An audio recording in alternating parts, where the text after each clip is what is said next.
Buenos días a todos. Les pedimos excusas por el retraso, el tema de cables y estas cosas. Así que vamos a empezar como siempre la cátedra Gerardo Molina, sesión 5, con las notas del himno nacional. Pueden ponerse todos de pie.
Gracias, pueden sentarse.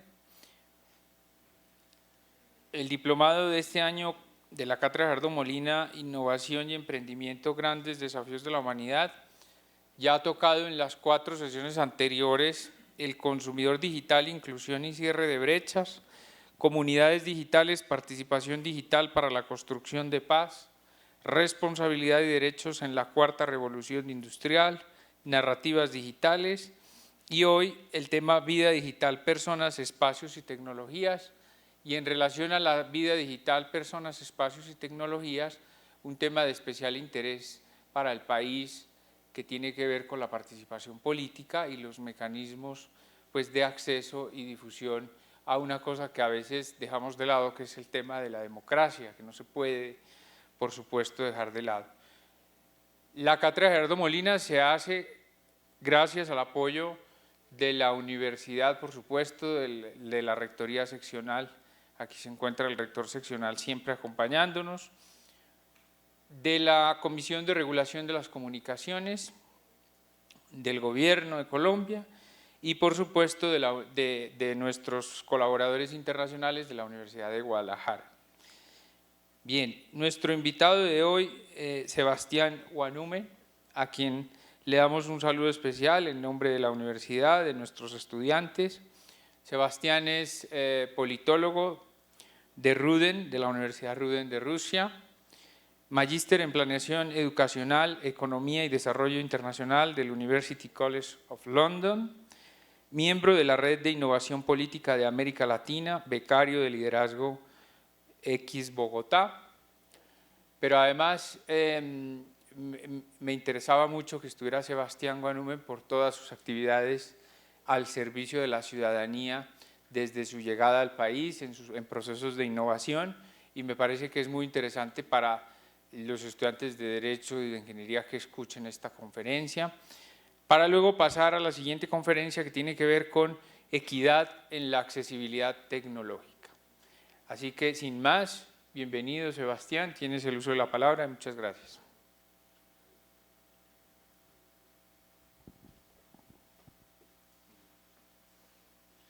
Muchas gracias, Mario, por el espacio. Gracias a Julián también, Julián Páez, que fue la persona que me contó de este maravilloso espacio y de la oportunidad de contarles un poco qué es lo que hago yo y cuál es la importancia que tiene la innovación para la democracia, para las sociedades y cómo se puede innovar en política y cómo desde el desarrollo de tecnologías, de tecnologías digitales, pero también desde el fortalecimiento institucional y también desde apuestas de redistribución del poder para que la ciudadanía cada vez esté más inmersa en la democracia y en la política.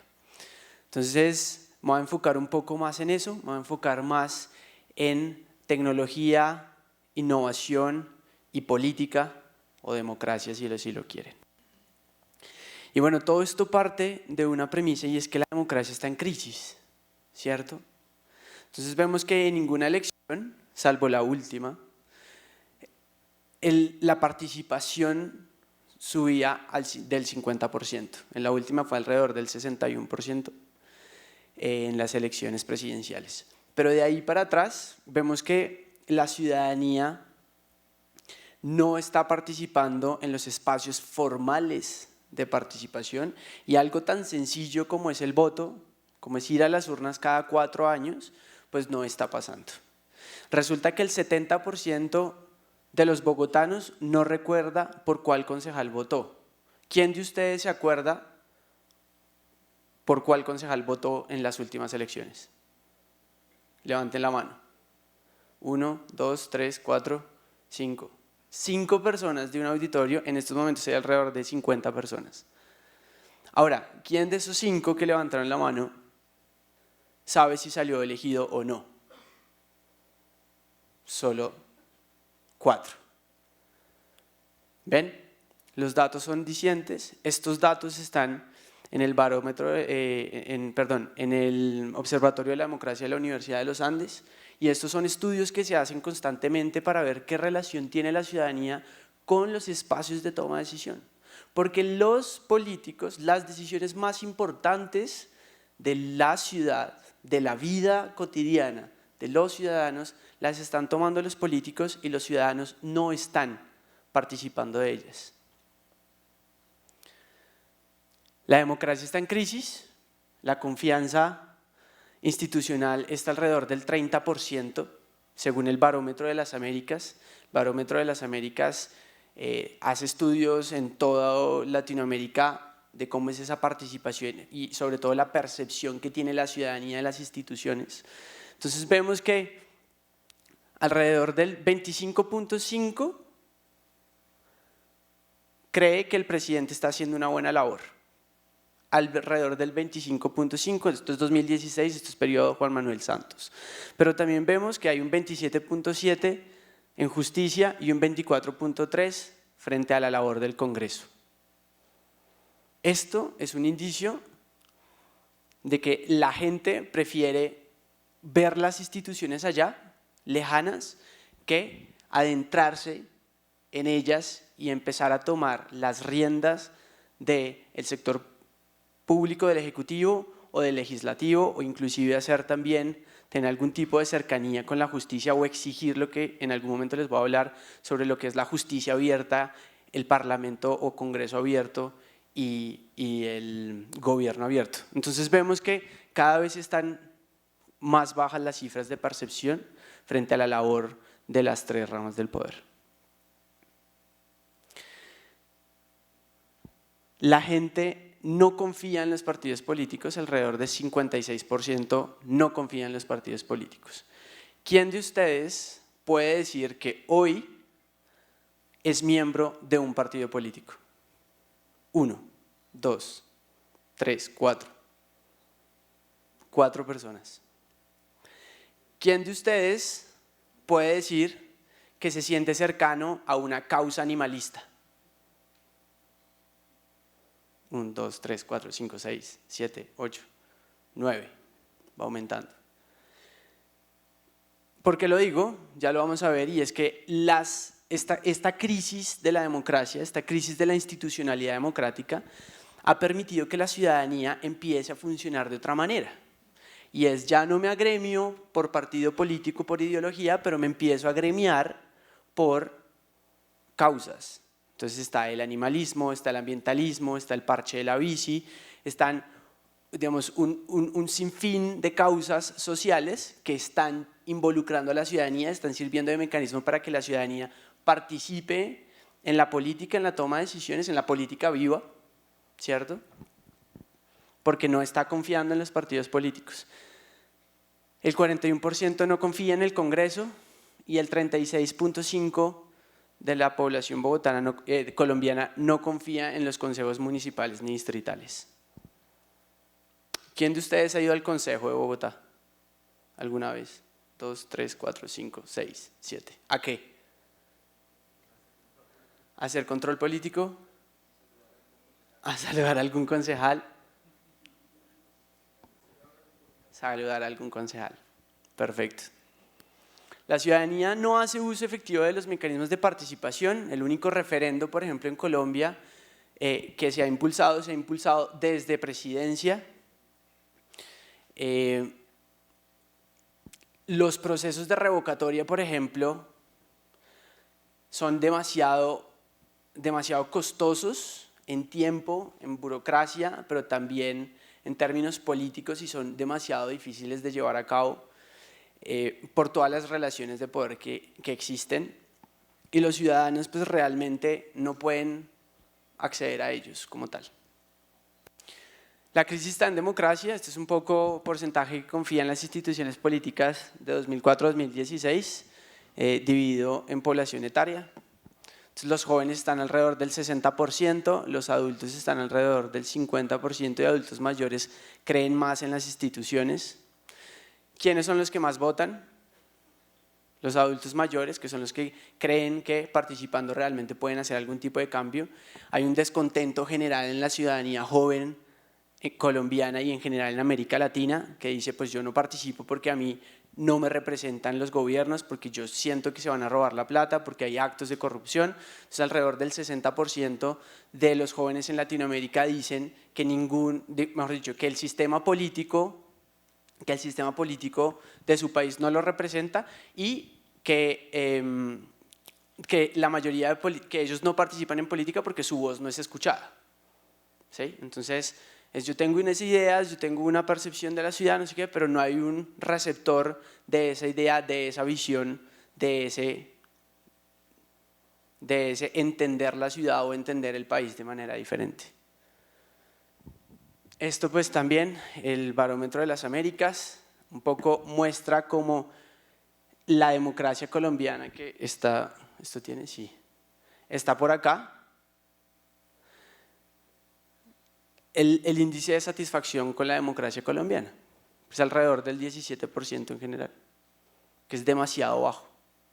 Sin embargo, cuando uno lo compara con otros modelos de gobierno, pues dicen, pues es el mejor, pero no están participando, no confían en él, creen que es corrupto, creen que los políticos que están ahí son corruptos y simplemente se están alejando. Entonces, habiendo caracterizado un poco esta problemática, ¿cierto?, a grandes rasgos,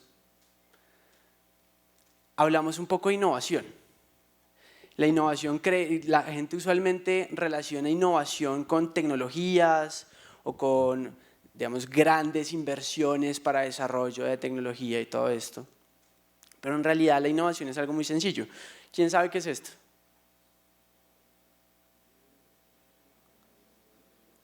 Alguien que lo diga un poco duro porque no escucho. ¿Qué es? ¿Un planeador?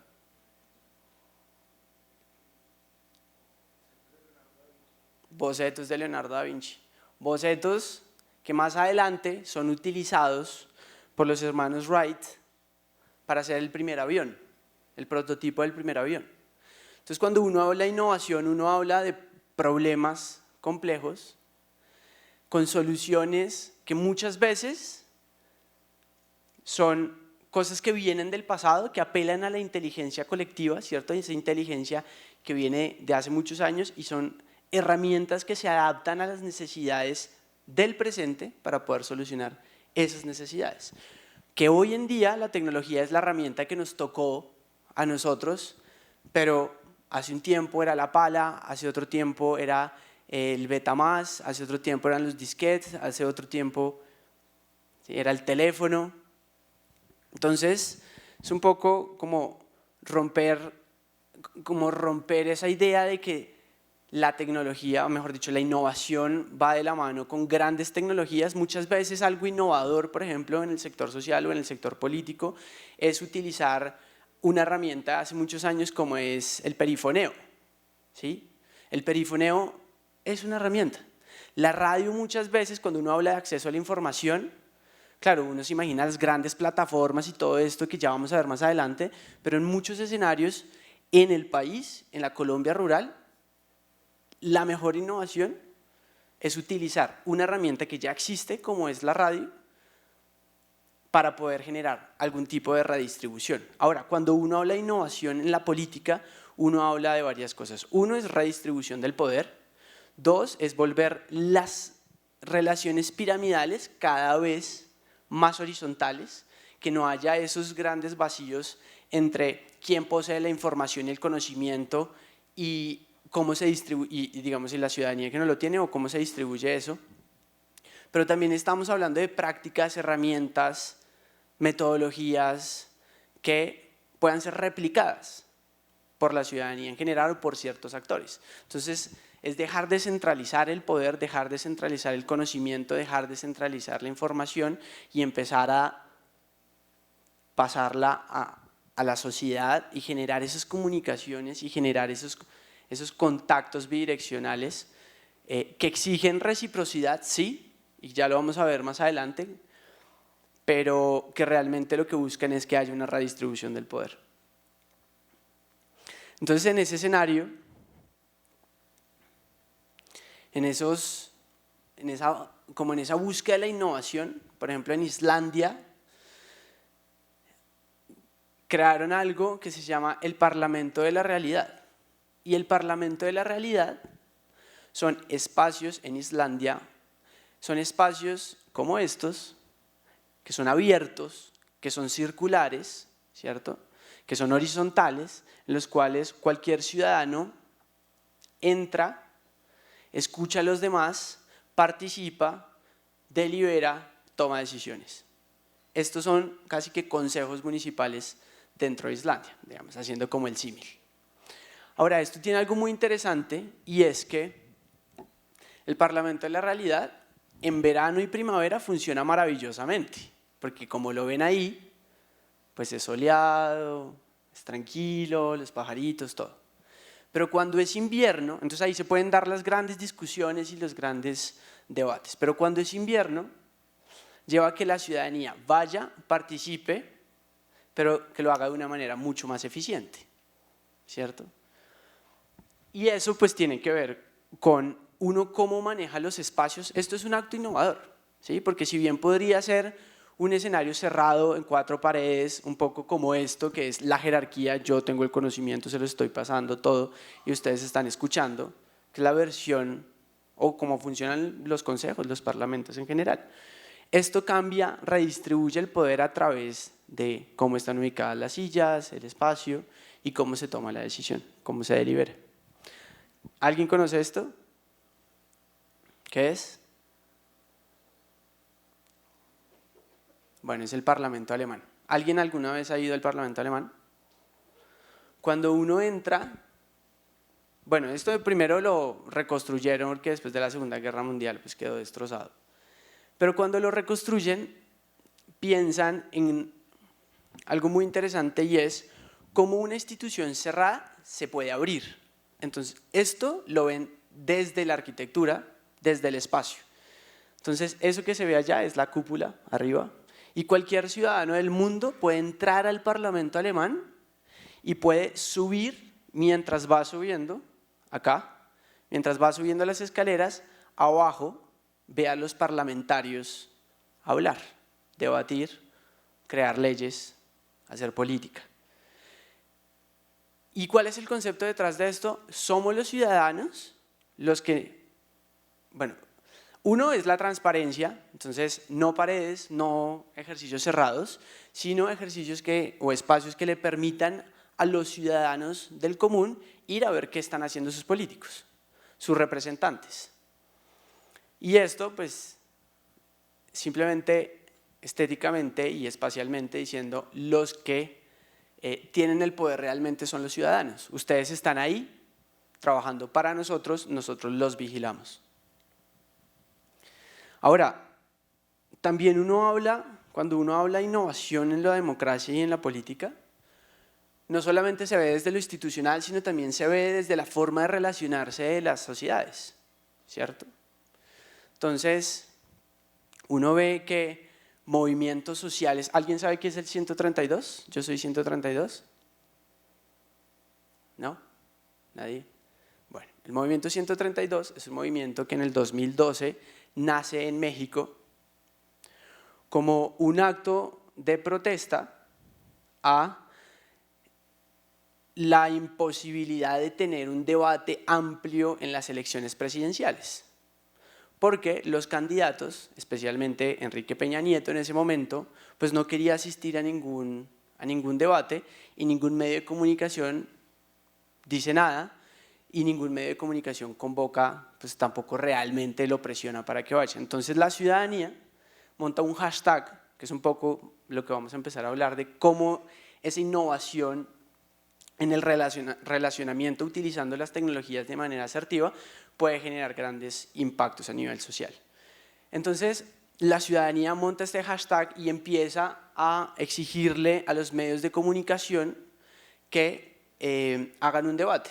Entonces empiezan a sacar videos, esto se vuelve viral, esto se vuelve como el movimiento más fuerte de las elecciones en el 2012 y logran que Enrique Peña Nieto vaya a un debate que fue el único debate presidencial en el 2012.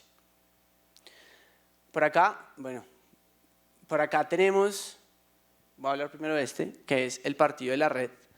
El Partido de la Red es un movimiento político que se crea en Argentina, que es muy interesante porque ellos dicen, que utiliza la tecnología y ellos dicen, nosotros vamos a hacer lo que diga la ciudadanía siempre. Entonces ellos montaron una página en internet súper interesante, obviamente pues, esto era el consejo de Buenos Aires. Buenos Aires, una ciudad gigantesca con todo el acceso al internet, y ellos dicen, vamos a hacer política con la ciudadanía. Entonces montan una plataforma para que la ciudadanía elija los temas que ellos deben debatir y además pues les digan qué hacer, cómo votar y cómo representar a esa ciudadanía. Hay algo muy interesante y es que esto es un ejemplo fallido de la tecnología. ¿Por qué? Porque ellos tenían la plataforma, tenían la forma, el cómo, que era la ciudadanía va a participar, nos va a decir qué hacer. Pero claro, cuando los sentaban en un debate con otros candidatos que sí tenían posturas políticas y sí tenían fondo, pues ellos se quedaban con el mismo discurso y decían, pues, no sé, un debate sobre educación. Bueno, ¿y cuál es la apuesta de educación de la ciudad? No sé qué, no sé qué, no sé qué. Y entonces todos respondían y ellos decían, no, nosotros pues vamos a hacer lo que la ciudadanía diga. Y eso pues realmente no generaba ningún involucramiento. Entonces ellos pierden, a pesar de que tenían toda la infraestructura, toda la tecnología y todo, pierden porque no logran entender realmente cuál es el llamado político en ese momento y cuál es el fondo de las propuestas, ¿cierto? Entonces, ¿la tecnología para qué? Sí, la tecnología para la participación y todo eso, pero ¿para qué? Para cambios sociales, para transformaciones institucionales, culturales, relacionales, ¿cierto?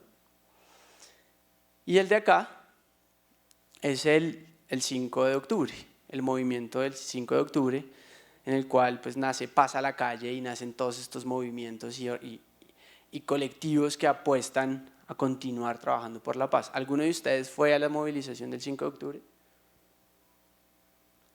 Una. Eso es muy diciente, por ejemplo, ¿cierto? Porque en una sociedad como la colombiana no estamos ni siquiera acudimos a los espacios de de innovación social. Esto es innovación. O sea, yo no sé si ustedes se acuerdan cómo nace esta movilización. Esta movilización nace por WhatsApp, por ejemplo. Esta movilización nace de algunos colectivos que ya venían trabajando el tema de la paz, sobre todo jóvenes, que además los jóvenes fueron los que menos votaron, los que menos fueron a las urnas en el plebiscito, y nace por un grupo de WhatsApp que se arma, convocan al Parkway, en el Parkway se hace una asamblea, ¿cierto?, abierta, cualquier ciudadano podía llegar, y ahí se empezó a gestar esta sinergia y este movimiento que buscaba proteger la paz. Ahí nace Paz a la Calle, ahí nace Acuerdo Ya, ahí nace Campamento por la Paz, y empieza a verse un montón de sinergias en torno a la paz. Y esas sinergias también vienen siendo innovación para la democracia.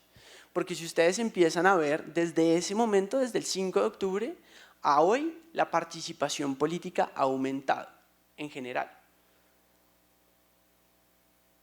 En las elecciones a Congreso, en las elecciones presidenciales, ¿cómo se llama esto? Anticorrupción, en el referéndum, en la consulta, perdón.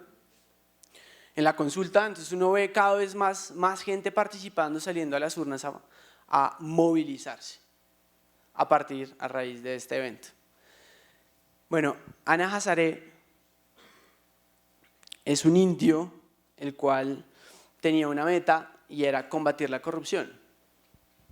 Entonces en ese momento, esto es alrededor del 2010, pues las grandes tecnologías, los smartphones y todo eso, pues no estaba tan fuerte, y pues obviamente entendiendo que India es un país que todavía pues carece de capacidad adquisitiva para poder tener los celulares y la tecnología, todo esto, el man se inventó algo muy interesante y era: cada vez que usted vea algún acto de corrupción, llame a este número. Llame a este número, no diga su nombre, simplemente diga quién está ejerciendo el acto de corrupción, cómo se está haciendo, y denos pues la ubicación.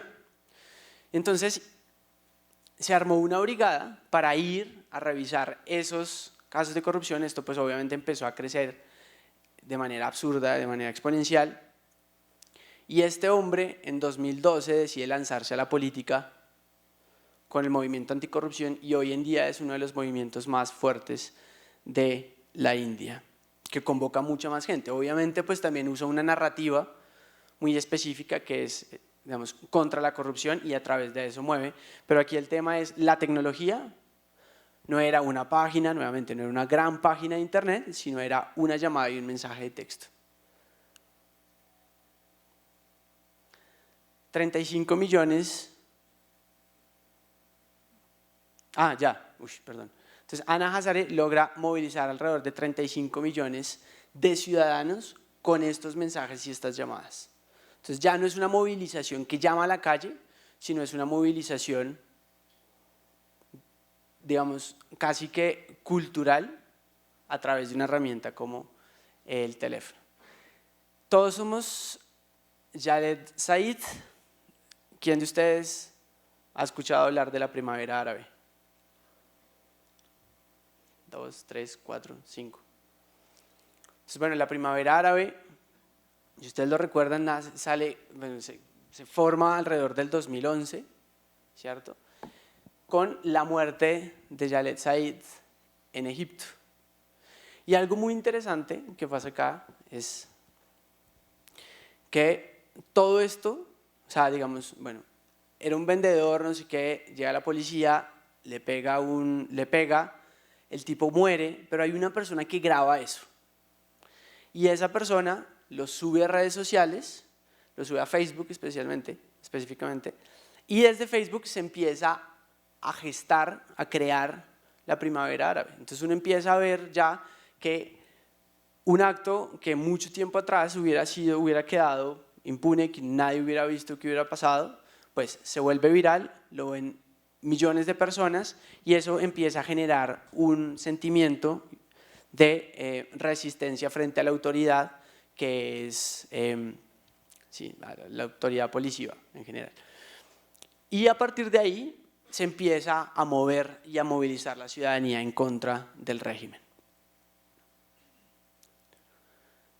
Este es otro ejercicio muy interesante. Este es el Partido Pirata en Islandia.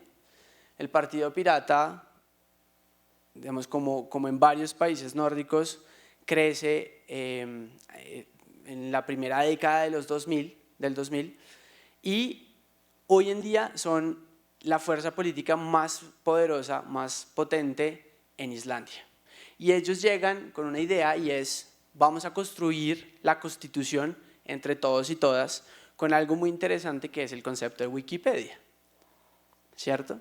Entonces ellos le dicen a los ciudadanos: vamos todos a co-construir la Constitución, vamos a co-construir las leyes, vamos a co-construir nuestra política pública, y arman una plataforma muy interesante, muy parecida a Wikipedia, en la cual cualquier ciudadano islandés puede entrar a no solamente dar ideas, sino puede entrar a redactar en esos momentos la Constitución. Y no solo la Constitución, también varios ejercicios legislativos y todo. Ya más adelante les voy a mostrar un ejemplo muy interesante en Brasil, que se llama el Laboratorio Hacker de la Cámara de Diputados. Bueno, este es un ejemplo también de cómo el hashtag, ¿cierto?, cómo las redes sociales pueden movilizar muchísima gente y pueden generar un impacto. Pues este es el caso de Rosa Elvira Celi, el cual fue víctima de un ataque, y el secretario de gobierno en ese entonces sale a decir como: no, pues fue culpa de ella. Y claro, esto genera una indignación masiva en Bogotá y en Colombia, y empiezan a movilizarse a través de redes sociales. También el hambre en La Guajira, son grandes campañas que llaman a la incidencia y llaman a transformar un poco las lógicas del poder. El 61.8% de los jóvenes usan internet diariamente. De ellos el 56% lo usa para leer noticias. De ahí que los medios más usados para informarse, consumir información, sean las redes sociales. También, digamos, es muy interesante en el sentido de que uno, en estos momentos, hoy en día, generar información cuesta lo mismo que recibir la información. Entonces, cualquier ciudadano puede volverse un actor de cambio utilizando asertivamente las redes sociales, ¿cierto? El 78% está informado sobre política. Los jóvenes están más informados de política que las personas mayores en general. Bueno, en Colombia existen 23 millones de cuentas de Facebook, aproximadamente, según Mintic en 2017, 6 millones de cuentas en Twitter, 4.2 millones están activas diariamente, y 9 millones de cuentas en Instagram. Asumo que aquí todos tienen Facebook, Twitter e Instagram, ¿cierto? ¿O hay alguien que no las tenga? Listo. ¿Quién de ustedes hace afirmaciones políticas en sus redes sociales? Levante la mano.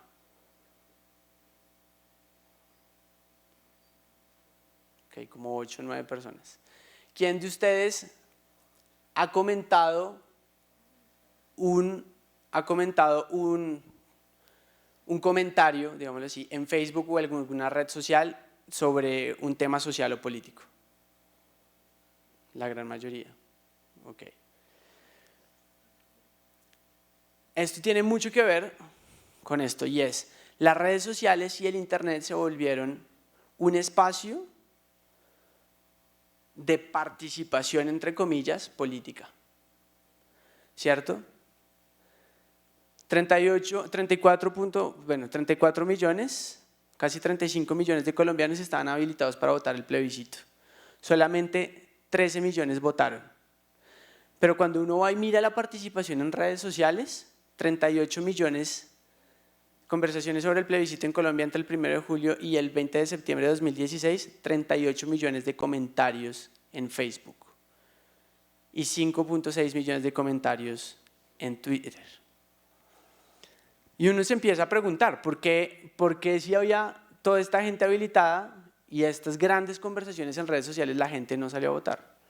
¿Quiénes de ustedes salieron a votar en el plebiscito? Ok. ¿Quiénes no votaron en el plebiscito? Me encantaría saber por qué no votaron en el plebiscito. Bueno, edad, aparte de la edad. Ok. Por allá.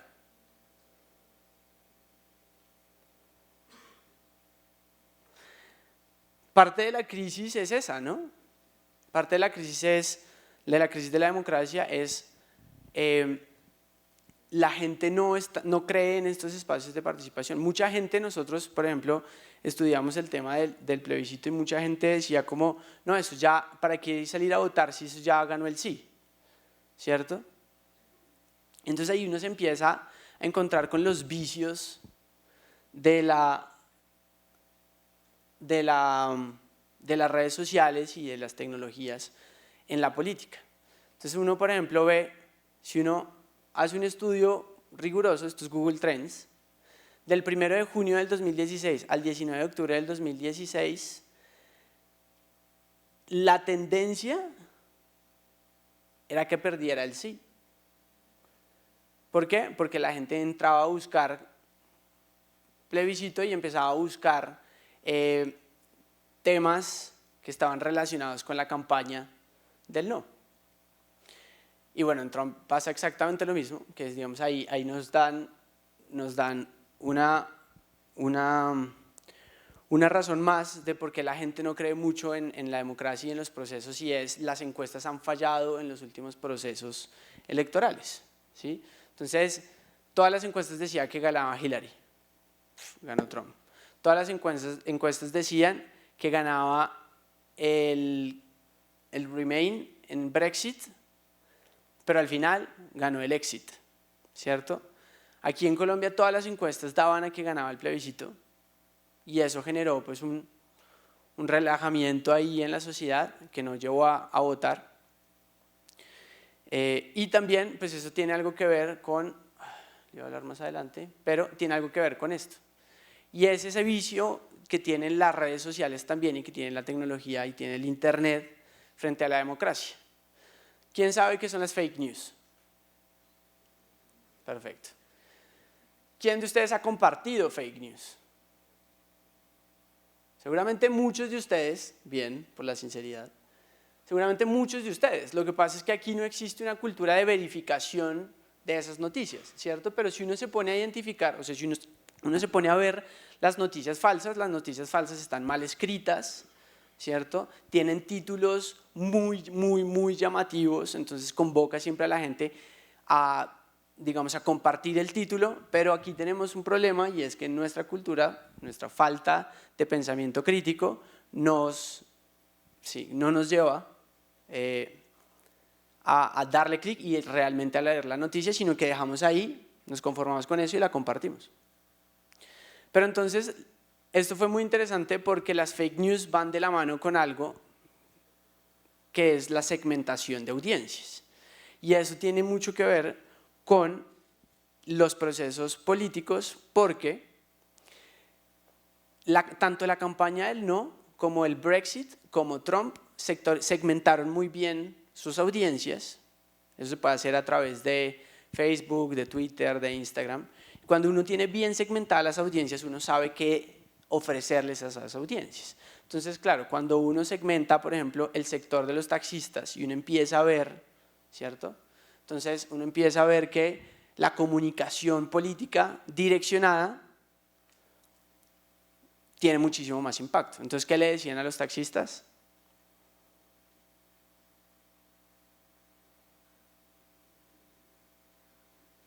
¿Qué les decían a los pensionados?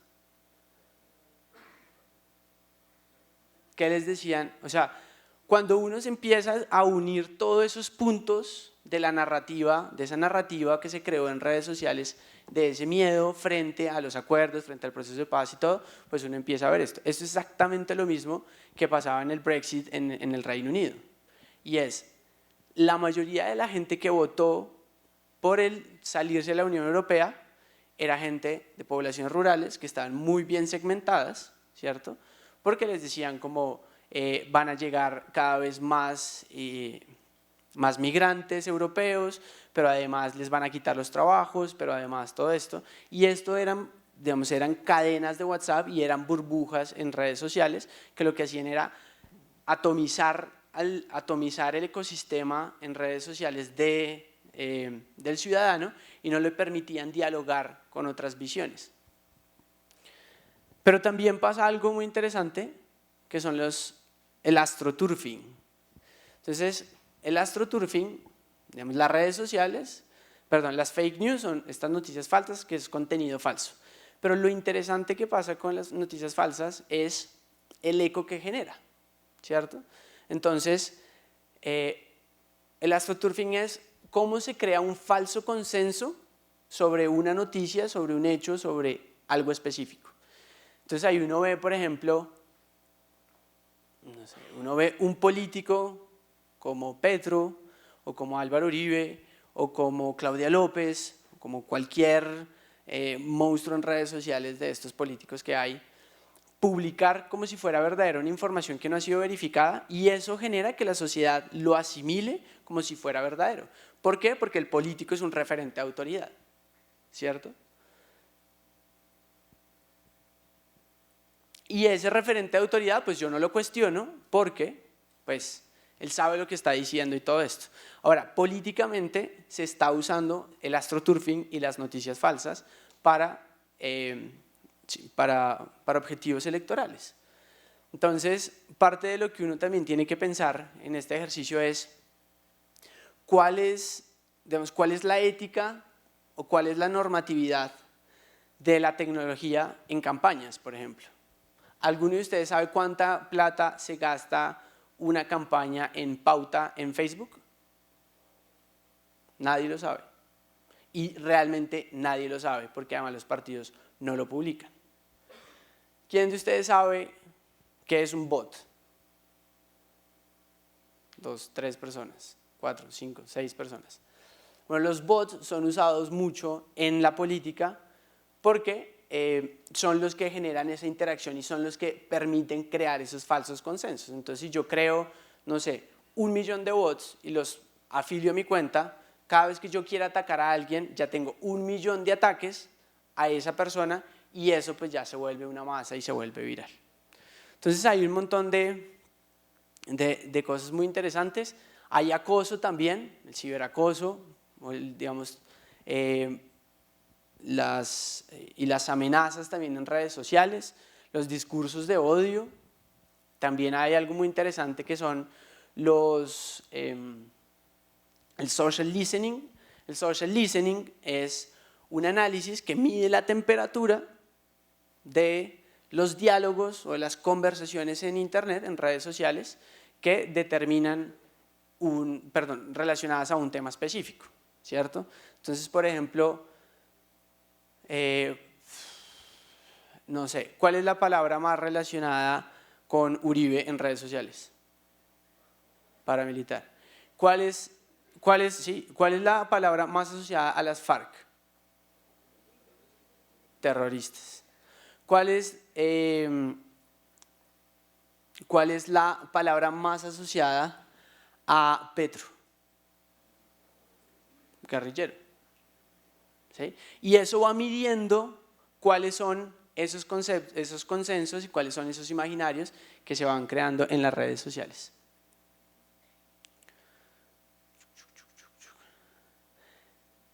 Esto un poco también para decir que la tecnología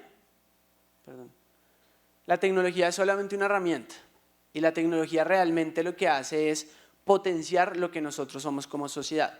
Si nosotros somos una sociedad violenta, la tecnología nos va a facilitar más cada vez esa violencia, ¿cierto? Entonces uno ve todos los ataques en redes sociales, esto, por ejemplo. Quiero que lean, bueno, les voy a leer y quiero que piensen una emoción. Doctor Petro, sí que es mentiroso, Pocos de los desmovilizados paramilitares habían estado en Convivir de Antioquia, estimuladas para evitar guerrillas y paramilitares. Faltó colaboración ciudadana que hubiera evitado que el doctor Petro y sus secuaces asesinaran a los magistrados. Y Petro le responde: le solicito formalmente al senador Álvaro Uribe Vélez entregar las pruebas sobre las que basa su acusación pública que me acusa de haber asesinado magistrados. Si no las tiene, le solicito formalmente corregir su información pública. ¿Qué emociones les genera eso? Odio, desesperanza. ¿Qué más? O sea, si ustedes que son ciudadanos que no están tan involucrados en la política, ¿cierto? Ustedes ven un tweet como estos y ¿qué piensan? ¿Qué emoción sienten? ¿Qué más? Engaño. Usualmente, cuando las redes sociales son utilizadas de esta manera, lo que hacen es que el ciudadano del común se aparte de esos espacios de discusión, porque dicen como: yo para qué me voy a meter a ver esto, o para qué voy a votar por un tipo como Álvaro Uribe o Gustavo Petro, cuando lo único que veo es que ellos están diciendo asesino, asesino, asesino, paraco, paraco, paraco, ¿cierto? Y eso lo están masificando en términos de audiencia a través de redes sociales. El 29 de julio de 2017, Petro trinó: los hijos de Uribe se enriquecen con el poder gracias a él. Con el poder y gracias a él. Eso se llama corrupción. ¿Acaso creemos que con corrupción un país avanza? El expresidente Uribe le respondió un día después: Petro, el amigo de Chávez, el destripador de Bogotá, cree que mis hijos tienen que ser bandidos como él. ¿Qué emociones les genera? O sea, si ustedes ven esto, usted es una persona desprevenida, no sé qué, entró a Twitter, vio esto, ¿qué se le ocurre? Fastidio. ¿Cómo? Chismes, bobadas, cansancio. Y eso es lo que genera este discurso de odio y estas conversaciones de odios masificadas por la tecnología en la sociedad colombiana. Dice Petro: no hay disparos sobre el carro en el que voy, organizaron un sabotaje violento contra la manifestación con un centro de mando. La cárcel y Ramiro Suárez, exalcalde a quien denuncié como asesino y paramilitar. El saboteo llegó con la gente en 7 buses. Germán Vargas Lleras le responde: no se equivoque, candidato Petro, que entre usted y yo el que ha empuñado las armas es usted, el que ha participado en la organización de actos violentos es usted, el que ha estado al margen de la ley es usted, no yo. Y Petro le dice: lo que hizo RCN, la FM y Blue Radio fue intentar desmovilizar el evento de la Comuna 13 de Medellín de la Colombia Humana. A pesar de la amenaza de disparos contra mí, fuimos y demostramos que Medellín es pluralista y que el miedo ya no es política. El 22 en el Parque Berrío. Y miren la cantidad de interacciones. Estos no son likes, no son me gusta, son interacciones.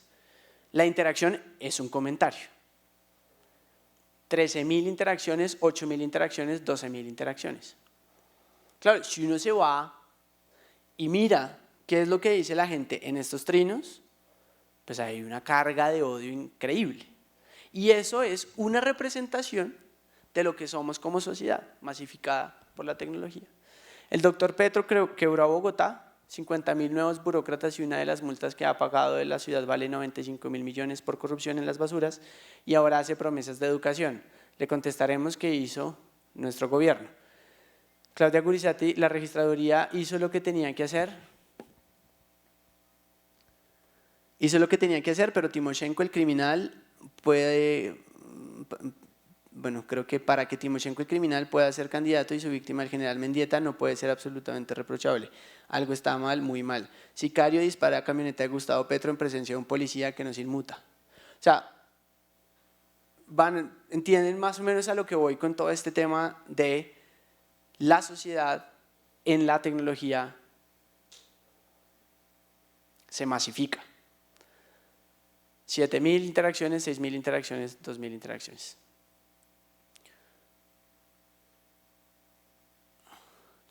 Entonces, un poco el ejercicio es: tenemos una ciudadanía que está desconectada de la política, por muchas razones, que no cree en la institucionalidad, pero que tiene herramientas como las redes sociales, como el internet, que ya pueden ser usadas, o bien sea para movilizarse y generar procesos sociales y políticos con algún impacto en la vida real, o pueden usar la tecnología para simplemente dividir y fragmentar cada vez más las sociedades.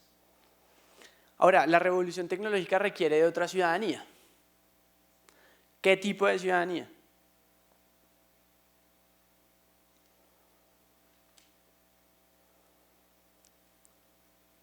Lo que les decía, una ciudadanía, o bueno, pongámoslo en estas palabras, necesita de una ciudadanía diversa que se entienda a sí misma en sus diferentes roles, ¿cierto?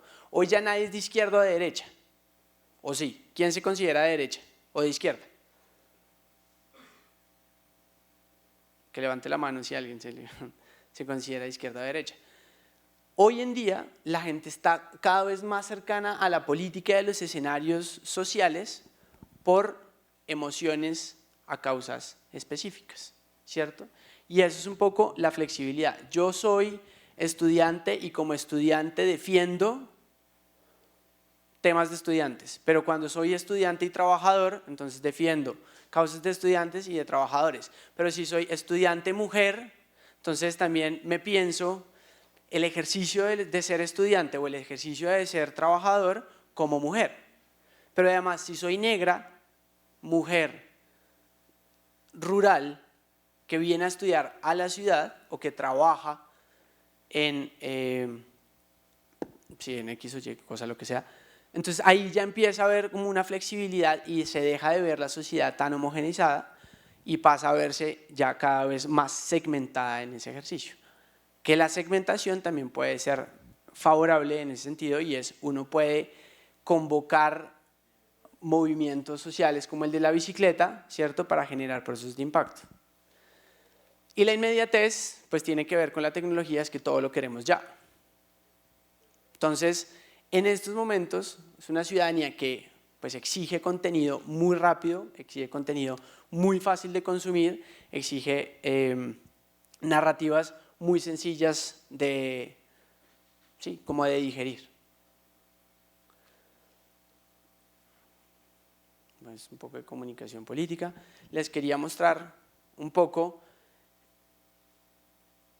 cómo contrarrestar o mostrarles una versión diferente de cómo se puede crear una narrativa distinta utilizando la tecnología a esa narrativa del odio y del miedo que se mueve usualmente en redes sociales.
No funciona bien.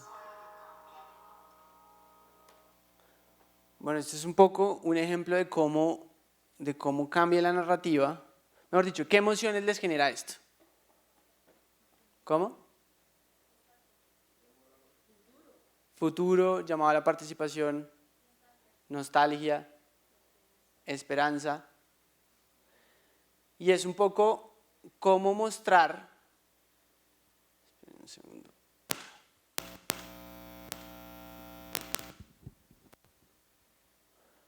Cómo mostrar un mensaje positivo que vuelva a comunicar a la ciudadanía, que vuelva a conectar a la ciudadanía con el ejercicio político.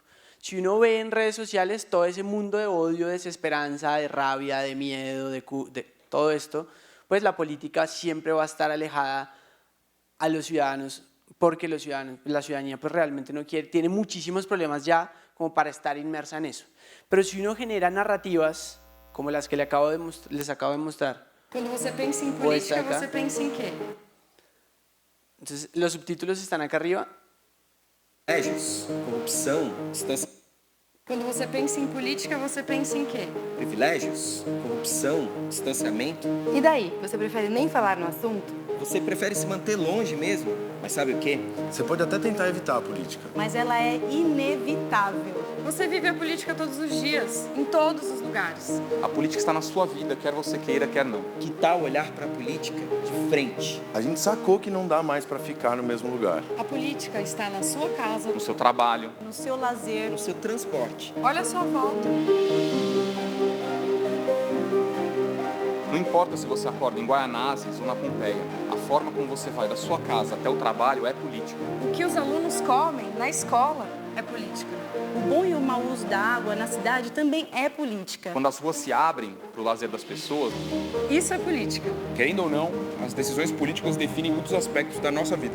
E parte disso é feito através das leis que são criadas. Muitas delas feitas por vereadores que nós elegemos. Bom, se não dá para fechar os olhos para a política, qual a solução? Talvez a única saída seja a gente se aproximar. Porque política se faz de perto. Se faz na cidade.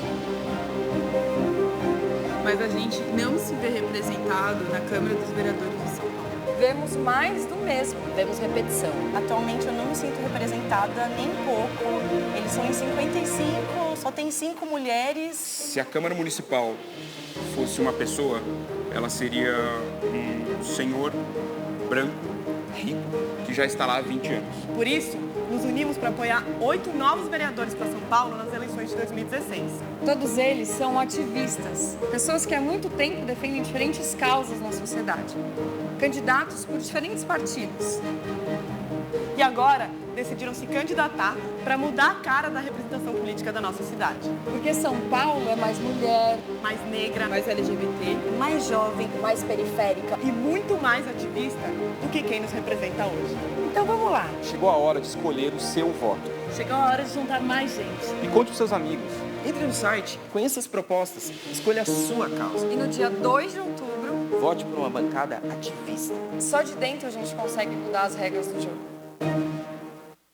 Bueno, a pesar de que, Nem um pouco.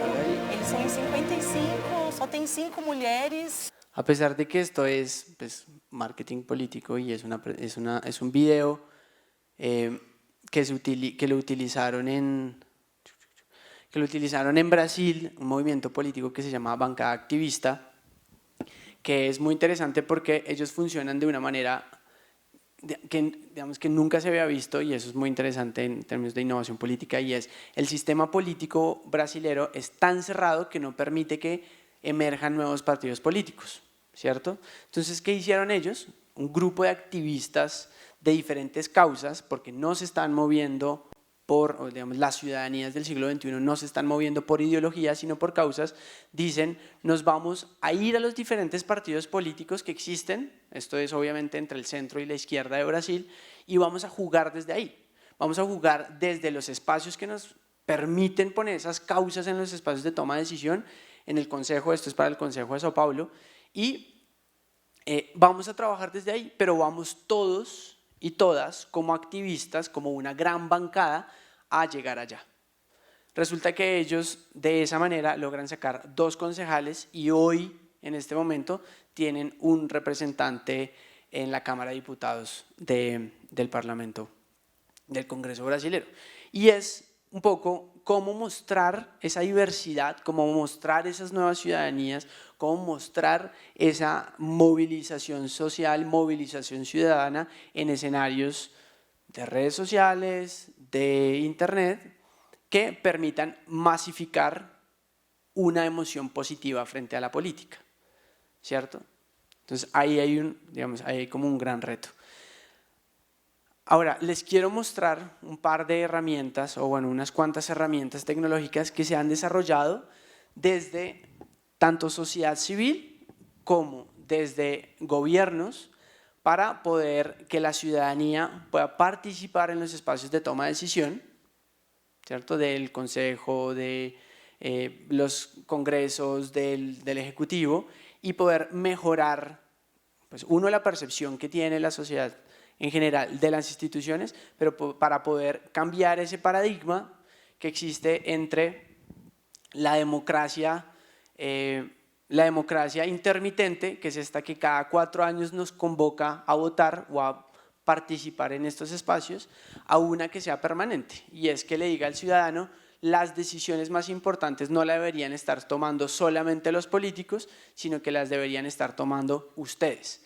Y esas decisiones deberían ser tomadas en escenarios propositivos, ¿cierto? Que es un poco lo que les voy a mostrar. Entonces, por ejemplo, denme un segundito. Por ejemplo, está la plataforma Seamos Democracia Digital.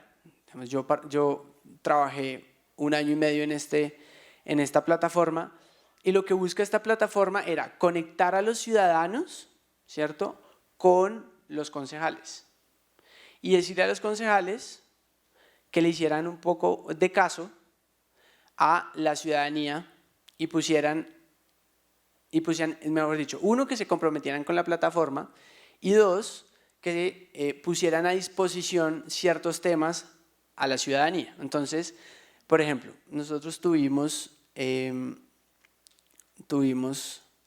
alrededor de 14 concejales: Holman Morris, Juan Felipe Grillo de Cambio Radical, Partido Liberal, Alianza Verde, Centro Democrático, Movimiento Libres, Cambio Radical, bueno, Polo Democrático, comprometidos. ¿Y ellos qué hacían? Ellos subían una propuesta, por ejemplo, Renace la Cultura Ciudadana. Este es del concejal Jorge Torres. Entonces, lo que ellos hacían eran 3 cosas. 1, proponerle a la ciudadanía un tema relevante para la ciudad para debatir en el consejo, ya bien sea un acuerdo normativo o sea un debate de control político, y lo subían a la plataforma. Nosotros lo que hacíamos, tanto en redes sociales como en ejercicios BTL, en ejercicios en calle, era llamar a la ciudadanía que se involucrara con el tema y participara en la plataforma. En 6 meses que duró la plataforma tuvimos alrededor de 14.000 involucrados votando, y, digamos, bueno, aquí tuvimos un 100-0, obviamente todo el mundo ama la cultura ciudadana. Movilidad, por ejemplo.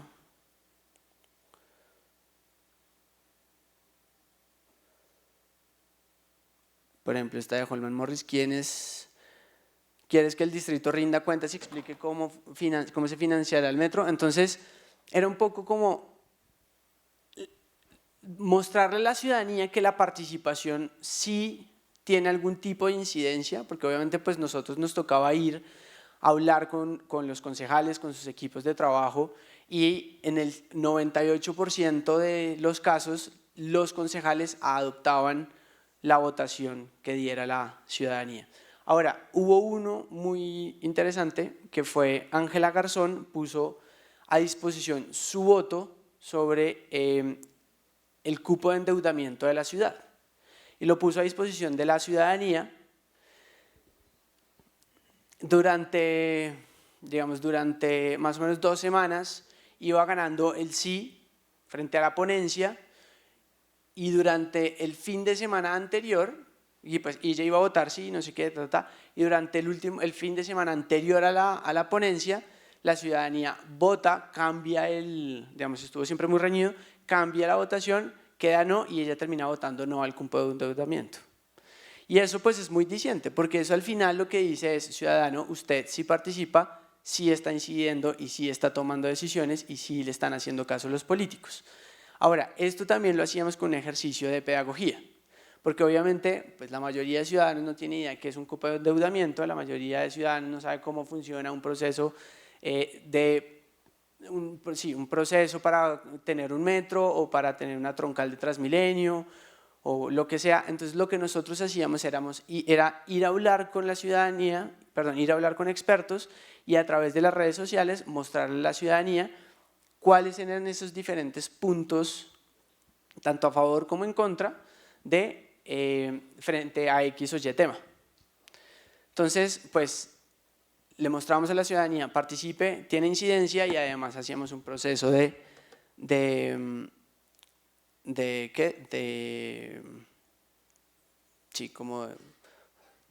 para que la gente pudiera entender mejor los temas como tal.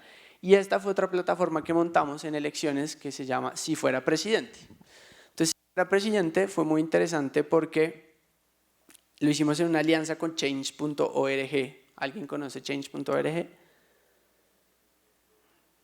3 personas. Bueno, Change.org es el mayor movilizador de causas ciudadanas en el mundo y funciona con peticiones, digamos, con el concepto de peticiones, pero pues no sé, hay peticiones que pueden tener millones de apoyos, pero algo pasa con Change, y es que Change no genera, digamos, un impacto real sobre los tomadores de decisiones, ¿cierto? Entonces pueden haber 10 millones de personas suscritas a una causa o a una petición, pero del otro lado no hay nadie que esté recibiendo ese mensaje para cambiar o para que incida en la política pública o en los espacios de toma de decisión. Entonces nosotros lo que hicimos fue crear esta alianza, porque nosotros veníamos con el proceso de Seamos Democracia Digital, que trabajaba directamente haciendo incidencia con políticos y con la gran fuerza que tenía Change.org.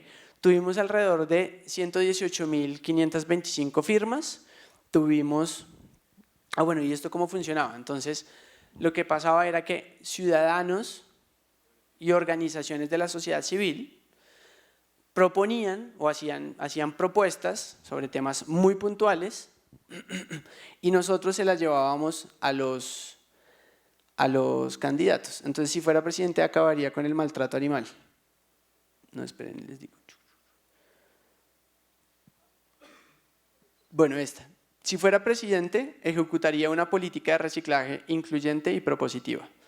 Entonces, en Colombia se producen 31.000, como que nosotros lo que buscábamos era que las propuestas fueran propuestas cualificadas, ¿cierto? Entonces, esta, por ejemplo, es de una organización de la sociedad civil que se llama EcoWorks, la lanzó Andrés Padilla, y al final saca unos puntos y unos temas digamos, como muy incisivos frente a cómo debería ser el modelo de reciclaje, y nosotros se lo llevábamos a los candidatos presidenciales en estas elecciones. Entonces, por ejemplo, esta alcanzó 10.000 firmas y la adoptaron 2 candidatos, que fue Gustavo Petro y Humberto de la Calle, se comprometieron con esta propuesta.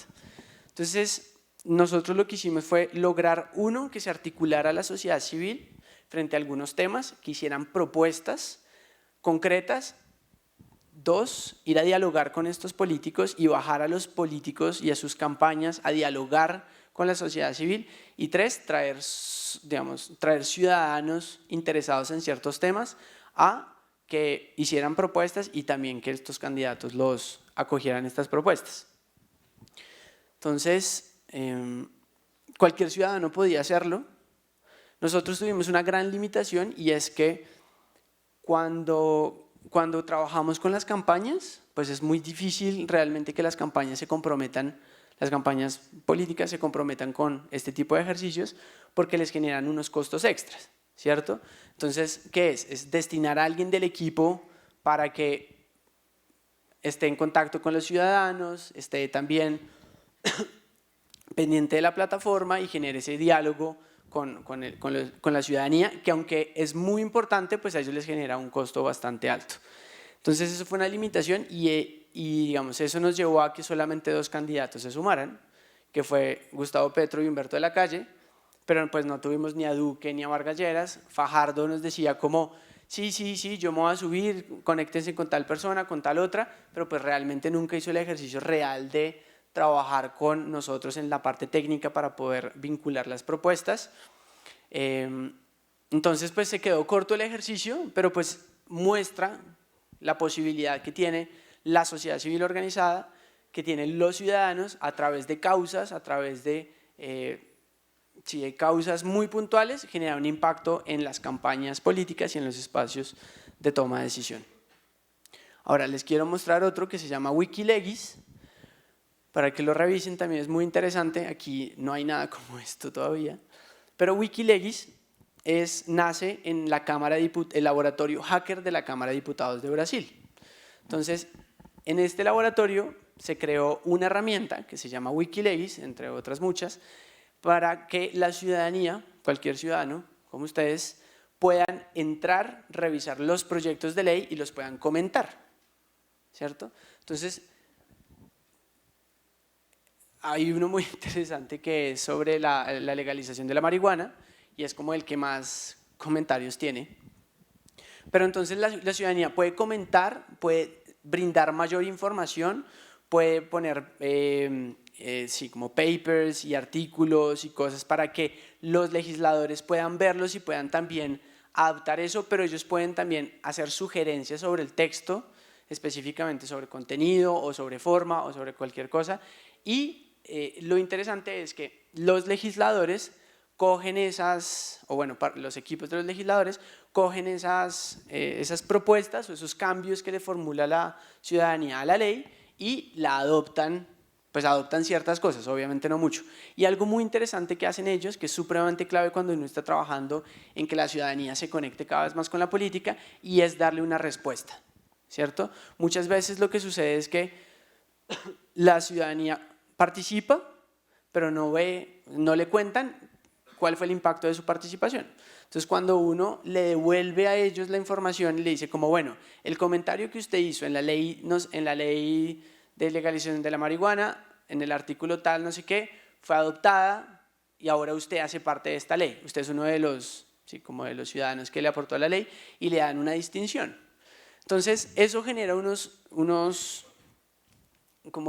incentivos para que la ciudadanía pues siga cada vez más involucrada en los procesos de toma de decisión. Esto, por ejemplo, es legislativo, ¿cierto?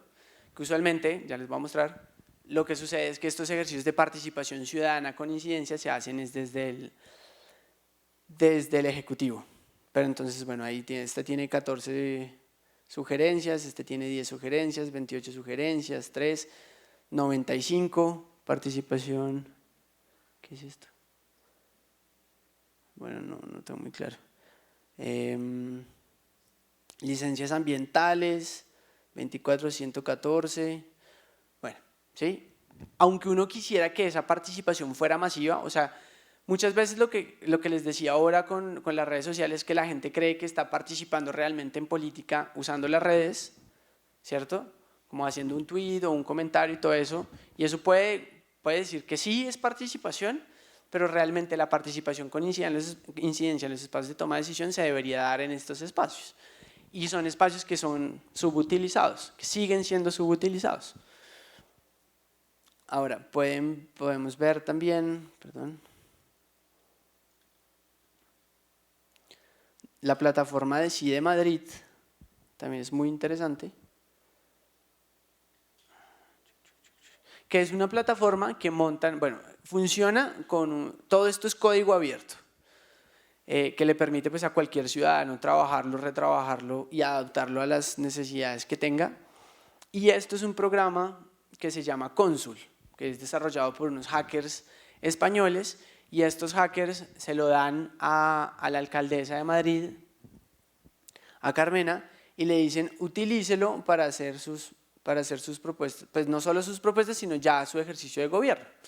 Entonces, uno puede hacer propuestas, entrar en debates, participar en votaciones. Entonces, ludopatía juvenil, cumples la nueva ordenanza de movilidad, no sé qué, y uno puede apoyar y puede votar diferentes participaciones, bueno, diferentes comentarios, propuestas. Uno puede hacer propuestas para la alcaldía, y algo muy interesante con esto es que en la misma plataforma generaba que la alcaldesa diera un feedback, diera una retroalimentación a la participación de los ciudadanos. Entonces, Carmena lo que hacía era destinar un tiempo de su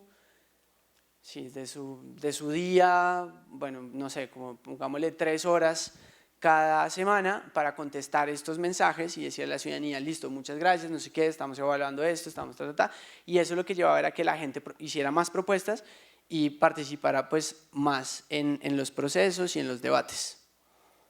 Madrid más verde, espacios verdes y útiles para todos. Queremos áreas verdes pensadas para la colaboración, que haya más y mejor áreas repartidas ciudades, Luz de faroles con energía. Y aunque pues uno quisiera que esto tuviera más, como los tweets que tiene Petro, que tiene Vargas Lleras o tiene Uribe, pues igual están generando algún tipo de incidencia en la toma de decisión de la ciudad. También pues están presupuestos participativos y bueno. Entonces todo esto es como usar herramientas tecnológicas, usar tecnologías de la información y la comunicación para que la ciudadanía se pueda involucrar mucho más, y esto pues tiene el impacto de que la ciudadanía, si es bien llevada la participación, se va a involucrar cada vez más y va a permanecer, va a generar como un proceso de fidelización de los procesos. También uno puede ver, bueno, plataformas como Reddit, no sé si la conozcan. Reddit es una plataforma que que permite diálogos, grandes diálogos entre ciudadanos, y tiene un algoritmo, y el algoritmo permite que lo que más comenta la ciudadanía, o digamos, lo puede uno dividir por digamos, por temas, o puede ser las palabras más mencionadas, o puede ser como las discusiones más trabajadas, y las va priorizando. Entonces, esto, por ejemplo, lo han utilizado partidos políticos, lo han utilizado movimientos estudiantiles, lo han tomado movimientos políticos para tomar decisiones, para generar discusiones y tomar decisiones al interior de estas colectividades. Entonces, todo este tipo de tecnología se puede adaptar, porque es código abierto, se puede adaptar a las necesidades que uno tenga. Hay otra que se llama Democracia en Red, Democracy OS, también trabajada por Democracia en Red, que fueron todos los que le hicieron la tecnología al partido de la red, en el cual pues también se generan discusiones, se generan diálogos, se permiten votaciones, se prioriza, y eso se lleva a escenarios de toma de decisión. Hay uno muy interesante que se llama Rousseau, un segundo, se llama Movimiento.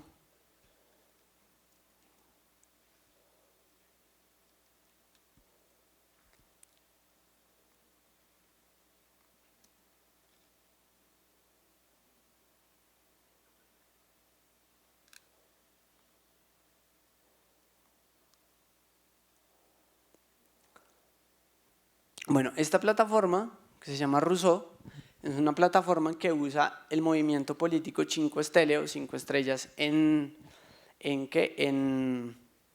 Italia, y esta plataforma le permite a los militantes tomar decisiones sobre el partido. Entonces, es una plataforma en la cual uno ingresa, ¿cierto?, con su cédula de ciudadanía, con el ID, lo pone, le hace una serie de preguntas: dónde vive, dónde trabaja, cuánto gana, o sea, como unas preguntas también para caracterizar al ciudadano, y el ciudadano, a partir de ese formulario que se crea en esta página, lo diligencia, es miembro del partido político. Entonces, ¿qué significa ser miembro de ese partido político? Significa que puede tomar decisiones a través de esta plataforma, como elegir quiénes son los candidatos, o sea, puede postular candidatos, puede postularse como candidato, o puede decir, esta lista para el Consejo de Milán, por ejemplo, debería ir en tal orden. Entonces le da prioridad a una gente sobre otra,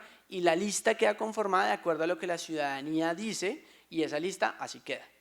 Ahora, esa lista, por ejemplo, conformada puesta por los ciudadanos y puesta el orden por los ciudadanos, después tiene un segundo proceso, y es la gente vota por estos candidatos a nivel interno, y pues también como mide fuerzas y todo esto. Después lleva a que la ciudadanía pueda hacerle propuestas a los candidatos, y estos candidatos las adoptan. Todo esto pasa en esta plataforma, la plataforma Rousseau, las adoptan y las llevan al Consejo, a la Cámara, a todos los escenarios de toma de decisión. Y después, una vez estando ahí, los ciudadanos pueden hacer seguimiento a la labor legislativa, no los ciudadanos, perdón, los militantes pueden hacerle seguimiento a la labor legislativa de sus representantes, ¿sí? Entonces, pues es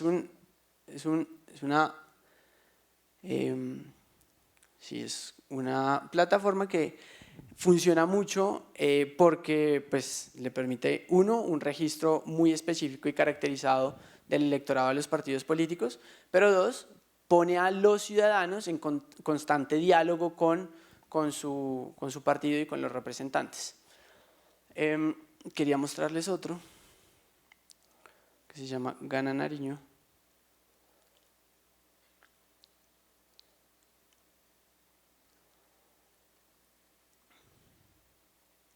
La gobernación de Nariño tiene algo muy interesante y es que le ha apostado a algo que se llama el gobierno abierto. Y el gobierno abierto pues es un modelo, es un enfoque, es un modelo de gestión pública que nace hacia el 2008 en Estados Unidos con la presidencia de Barack Obama, con la enmienda de transparencia y gobierno abierto, en la cual él dice vamos a generar los procesos, las tecnologías y todos los mecanismos para que la ciudadanía sea parte del gobierno. ¿Listo? Entonces cuando ellos hacen esto, en el 2010 se crea la Alianza de Gobierno Abierto y la Alianza de Gobierno Abierto involucra 72 países en el mundo que le están apostando a 3 cosas: participación, transparencia y colaboración, que son los grandes pilares del gobierno abierto. Cuando uno habla de transparencia, uno está hablando de datos abiertos, de acceso a la información, de rendición de cuentas, de periodismo de datos, que la información sea pertinente y esté disponible para que la ciudadanía la pueda trabajar. Entonces, cosas como no me sirve subir un PDF sobre mi declaración de renta, lo importante, o digamos lo ideal, sería que la declaración de renta estuviera desagregada para que esos datos pudieran ser usados por la ciudadanía, por la sociedad civil, la academia y todo esto. Tiene ejercicios de participación como presupuestos participativos o la participación a través de tecnología para participar para codiseñar política pública, pero también para aportar, como lo hacía la Cámara de Diputados de Brasil, al documento como tal de política pública. Y pues ejercicios de colaboración, que son ejercicios en los cuales se pone a dialogar, digamos, se cambian las relaciones de poder, en el cual pues el Estado está por encima del ciudadano, y aquí lo que trae es a dialogar al sector público, al privado y a la sociedad civil organizada como no organizada para co-crear valor público. Esos son los ejercicios de co-creación. Entonces ellos hacen algo muy interesante en Gobierno Abierto Nariño, en Ghana, y es por ejemplo esto, que son sueldos públicos. ¿Sí? Entonces, eso no pasa, en Colombia no pasa, en ningún otro lado, solo en Nariño, y esto es pues una apuesta de Camilo Romero. Entonces uno ve, por ejemplo, aquí, entra Camilo Romero, no sé qué, uno pues tiene el código QR, el perfil, el salario actual, informes de gestión, como los ingresos, entonces claro, los ingresos del gobernador, como han aumentado año a año, y estos, ¿esto qué es? Ingreso, bueno, de año a año. Y aquí, bueno, las cuentas, entonces tenía una cuenta con 8.300.000 pesos, 7 millones, 3 millones. Algo que nos contaba Camilo Romero, pues Camilo Romero también hace parte de la red de innovación política, era que se la montaban porque como él hacía público todo, decían que pues, no es rentable ser gobernador, que si uno ve todo el tema, pues va disminuyendo el salario, los bienes le tocó vender un par de inmuebles para poder pagar las deudas. Pues ahí están las deudas de campaña, aquí le llega la reposición de votos, tiene que pagar esto, vende un apartamento y paga las deudas. Pero entonces este ejercicio de transparencia es muy interesante porque le muestra al ciudadano cómo está la gestión pública, ¿cierto? Y entonces, una vez más, utilizar la tecnología. Entonces, por ejemplo, lo estamos haciendo, un segundo les muestro.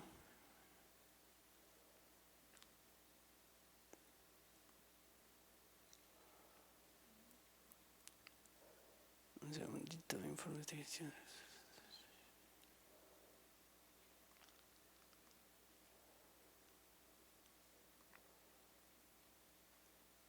Entonces, por ejemplo, este es súper interesante, que es un tema de presupuesto y contratación abierta, y le muestra la distribución del presupuesto a la ciudadanía de acuerdo a los temas. Entonces, Secretaría de Educación, Instituto Departamental de Salud, Secretaría de Recreación y Deporte, Secretaría de Planeación, Secretaría de Hacienda, porcentaje 5.3, y entonces aquí uno entra y lo amplía. Fortalecimiento del acceso y permanencia de los estudiantes de los 61 municipios no certificados del departamento de Nariño. Entonces le va mostrando al ciudadano cómo se están utilizando los recursos públicos de acuerdo a los temas pues de la gobernación, de acuerdo a los pilares. Bueno, ejecución del presupuesto, entonces también Secretaría de Agricultura y Desarrollo Rural, Dirección Administrativa de Turismo, todo. Y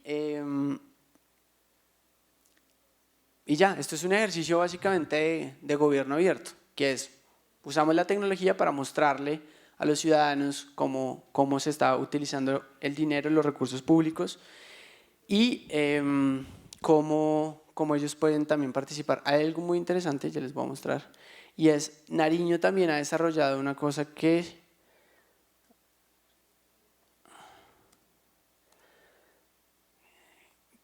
son los presupuestos participativos.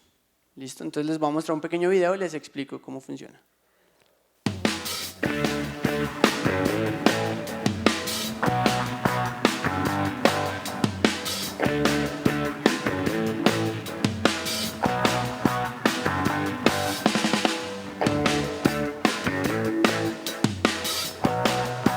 Bienvenidos al municipio de Barbacoas. Este es un municipio lleno de gente cálida, de gente amable, de gente trabajadora, y los esperamos con los brazos abiertos.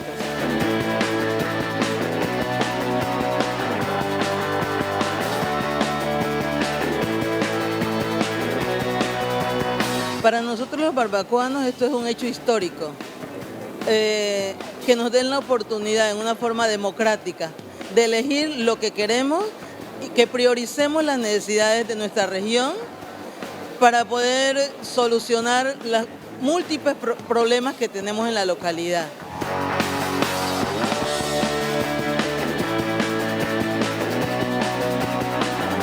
Que nunca había visto un evento como estos en Barbacoas, donde seamos nosotros los que escojamos como el futuro del municipio. Entonces yo, la verdad, como madre de familia estoy muy agradecida y me siento muy feliz porque este tipo de eventos se haga en pro de los niños.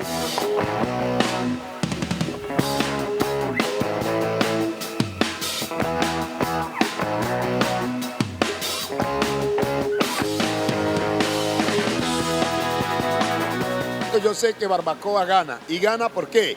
Porque el doctor Romero le está poniendo en qué quieren que invertamos.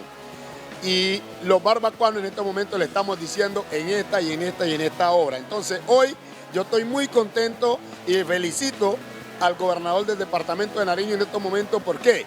Porque él ha decidido que la comunidad ponga la primera piedra en el mejoramiento del departamento de Nariño. Bueno, hemos terminado esta hora Gana Barbacoas. Gracias a la ciudadanía de Barbacoas, 975 personas en total han votado aquí y han seleccionado 6 proyectos para Barbacoas. Nos acompaña la ciudadanía que a esta hora se ha quedado aquí celebrando con nosotros. Esto es voluntad popular, la ciudadanía, presupuesto participativo, la protagonista, la gente, la ciudadanía. Qué bueno es gobernar de la mano de nuestro pueblo y con la bendición de Dios. Los resultados fueron estos, 6 proyectos en total. El primero, el bioparque, el deporte para nuestros niños y niñas, para nuestros jóvenes. El segundo, dotación del centro día del adulto mayor. El tercer proyecto más votado, fortalecimiento de la capacidad de riesgo. Aquí estaban nerviositos nuestros bomberos, pero han ganado este proyecto. Cuarto, vientos del sur, los instrumentos musicales para nuestros jóvenes. Quinto, centro de desarrollo infantil.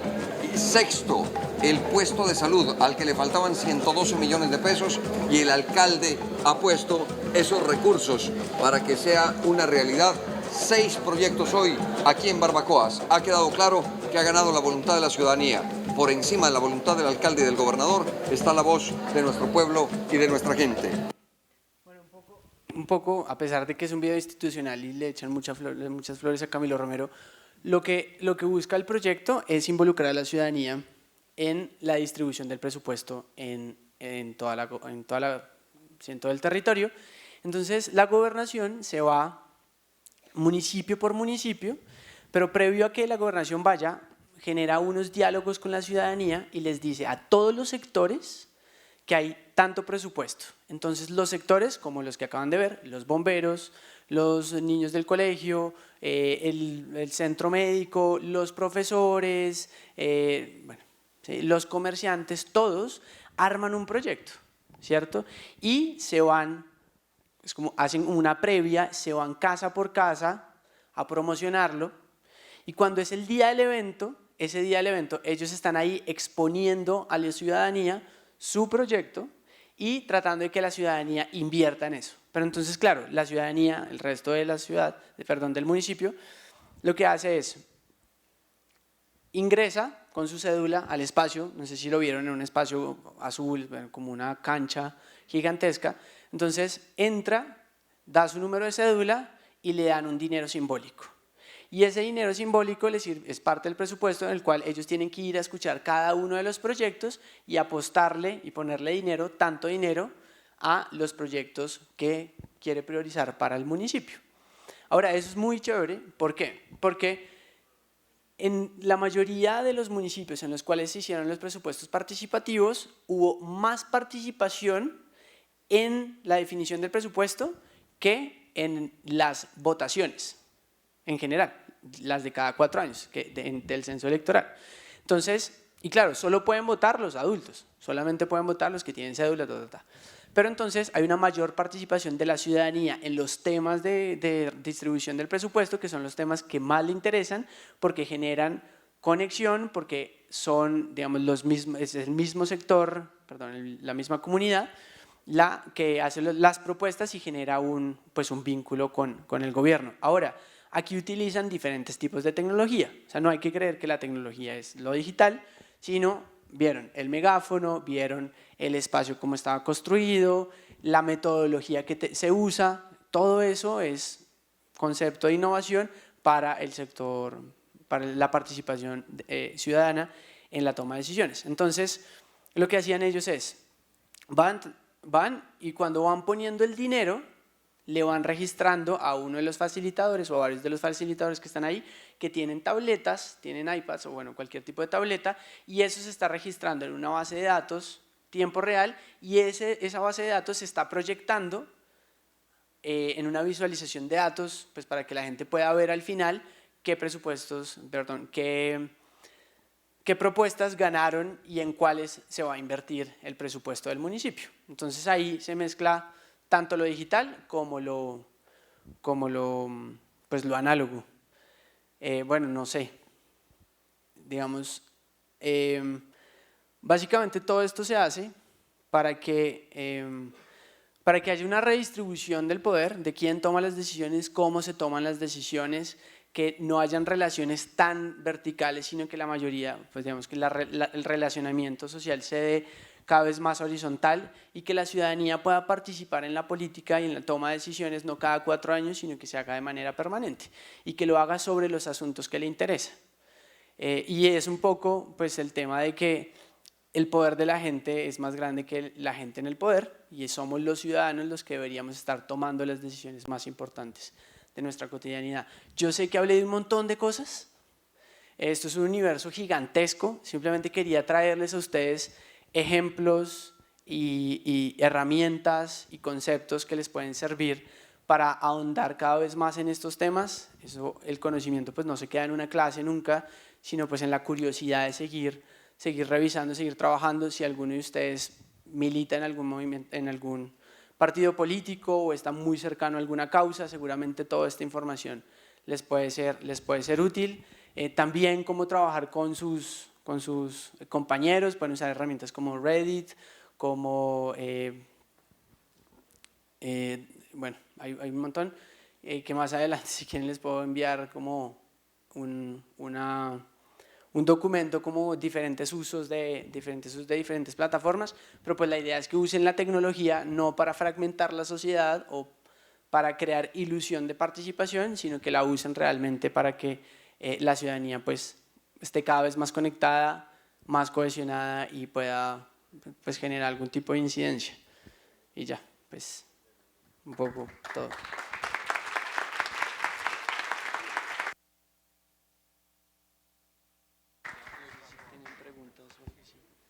Bueno, muchas gracias por tu participación, Sebastián. Muchas gracias a ustedes. Antes, por favor, no se retiren antes de que podamos hacer preguntas, ya saben, cortas, de acuerdo al ejercicio que tenemos aquí.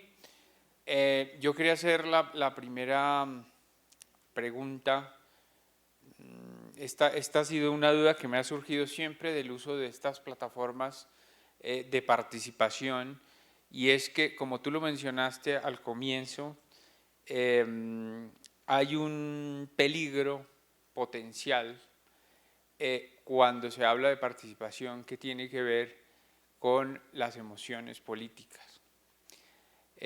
Martha Nussbaum se refiere a esto en un libro maravilloso que habla de las emociones políticas, y en él describe, por ejemplo, cómo la vergüenza puede ser utilizada por grupos de poder o que están en el poder para segmentar o para, a través de la vergüenza, manipular grupos que se sienten avergonzados siempre con el grupo de poder que está en ese momento. Es decir, utilizan mensajes e información que hace que esos grupos segmenten. Entonces, probablemente la subutilización de la que hablas de la participación de estos mecanismos se dé porque en los otros sistemas, como mencionaste, de Twitter, están buscando manipulación de las emociones de las personas para lograr objetivos concretos.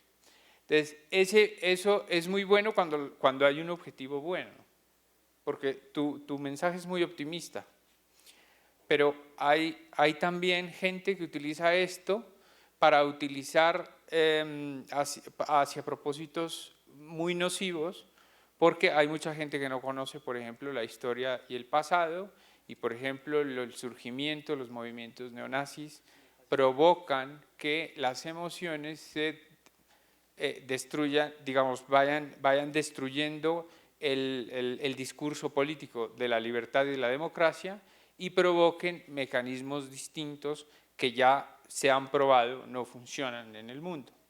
Por eso hay mucha gente que tiene miedo al uso de estas plataformas. Yo te quería preguntar si tú conoces estudios, tú que has estado cerca de esto, de los partidos, si ese mensaje ha servido de algo, es decir, si tienen gente que está trabajando en esto, si hay investigaciones sobre el particular y si los partidos tienen en cuenta esto, porque es que esto es muy peligroso.